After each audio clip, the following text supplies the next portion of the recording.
Yeah. The problem with that one is it's got so much safety crap on it that it always gets hung up. Yeah, some of that new stuff, and that's beauty about ours. You can turn some of that stuff off to speed up the progress and stuff, and so.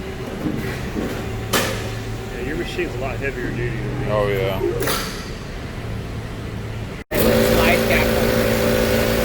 So I'm videoing the clamping beam right now. You can see the gap starts getting wider.